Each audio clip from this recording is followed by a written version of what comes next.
नमस्कार, आप देख रहे हैं आरवी एक्सप्रेस 24 न्यूज और मैं हूं आपके साथ वैशाली। देश और प्रदेश की तमाम खबरों के लिए आरवी एक्सप्रेस 24 को सब्सक्राइब करना ना भूलें। सितारगंज तहसील में विजिलेंस की कार्रवाई के विरोध में राजस्व कर्मचारियों का करीब 20 घंटे से जारी धरना प्रदर्शन और कार्य बहिष्कार आखिरकार समाप्त हो गया।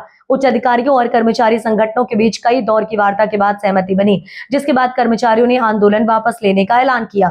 इसके साथ ही गिरफ्तार किए गए दोनों कर्मचारियों की रिहाई के बाद तहसील कार्यालय का ताला खोल दिया गया और नियमित कामकाज फिर से शुरू हो गया। दरअसल बुधवार को विजिलेंस टीम ने सितारगंज तहसील परिसर में कार्यवाही करते हुए वरिष्ठ सहायक और संग्रह अमीन को 14,000 रुपए की कथित रिश्वत लेते हुए गिरफ्तार किया था। इस कार्रवाई के विरोध में राजस्व कर्मचारी बड़ी संख्या में एकत्र हो गए और अनिश्चितकालीन कार्य बहिष्कार का ऐलान करते हुए तहसील के मुख्य गेट पर ताला जड़ दिया है।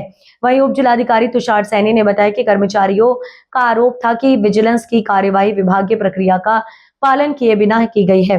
साथ ही धरने और कार्य बहिष्कार के चलते करीब 20 घंटे तक तहसील का पूरा कामकाज प्रभावित रहा। इस दौरान प्रशासनिक अधिकारियों और कर्मचारी संगठनों के बीच लगातार वार्ताओं का दौर चलता रहा। में क्या स्पष्टीकरण है तहसील की तरफ से? एक्चुअली ये अवतार सिंह नाम का व्यक्ति है जिसकी स्वयं की बीआरसी थी जो कि पूरी हो गई थी। इसके बाद इसकी पत्नी की बीआरसी थी। तो लगातार ही हमारी अमीन और डब्ल्यूएन सेक्शन जो हमारा संग्रह सेक्शन होता है वो इसके घर पे दबिश दे रहा था कि इसकी बकाया धनराशि की वसूली के लिए। तो इसके द्वारा कहना था कि कोर्ट से हमारा बैंक में कुछ जमा हो गया पैसा, लेकिन बैंक से कोई क्लैरिफिकेशन कुछ आया नहीं था कितना जमा हुआ, क्या जमा हुआ है। तो मतलब कुल मिला के हमारे पास इसकी 6 लाख करीब की आरसी पेंडिंग थी। तो 6 लाख की आरसी होती है, उसके अलावा इसका संग्रह शुल्क होता है 10% करीब संग्रह शुल्क होता है।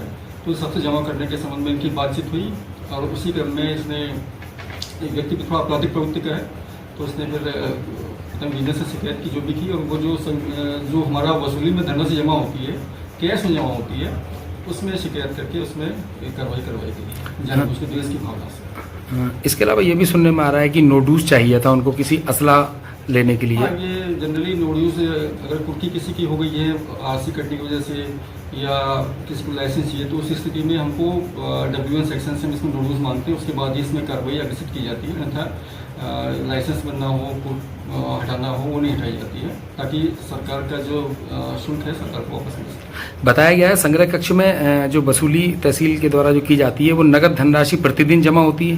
हाँ, नगद धनराशि जितनी आती है लगभग वो चीज जमा होती है।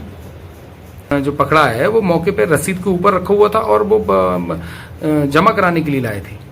ऐसा ये नकद ही जमा होती है, ये धनराशि वसूली की नकद ही जमा होती है। वहाँ पे बहुत सारे जनप्रतिनिधि भी थे, पब्लिक के लोग भी थे, पटवारी भी हमारे थे।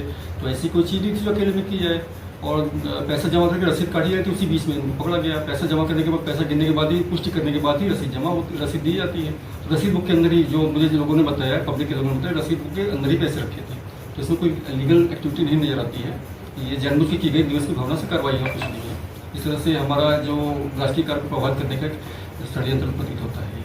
इस प्रकार से अगर राजस्व की धनराशि जमा करने पे इस तरह से कार्रवाई की जाएगी विजिलेंस द्वारा, तो ऐसे कोई भी पटल पे आदमी बैठने को तैयार नहीं होगा। इसमें तो हमारा कार्य प्रभावित होगा निश्चित रूप से। इसमें कोई ऐसे नाजायज काम प्रतीत नहीं होता है। उच्च अधिकारियों से आपकी वार्ता हुई है? उच्च अधिकारी से वार्ता हुई है। इसमें क्या कहना है उनका? उनका कहना है कि इसमें उचित कार्रवाई की जाएगी। वसूली से संबंधित था और जो कलेक्शन मैनुअल है उसके अकॉर्डिंग जो है सभी तथ्यों से विजिलेंस की टीम को तहसीलदार द्वारा अवगत कराया गया है और उनको रिटन में भी दिया गया है। उसी के क्रम में उससे संतुष्ट होकर जो है दोनों कार्मिकों को तहसील के सुपुर्दगी में विजिलेंस टीम द्वारा दे दिया गया है और अभी स्थिति बिल्कुल पूर्णतः शांति बनी है। सर किस ये अभी जो प्रकरण था वो बेसिकली फैक्ट से जो है वो विजिलेंस टीम को अवगत कराने का था और वो करा दिया गया है। आगे की जो भी प्रक्रिया होगी उससे आपको अवगत कराया जाएगा।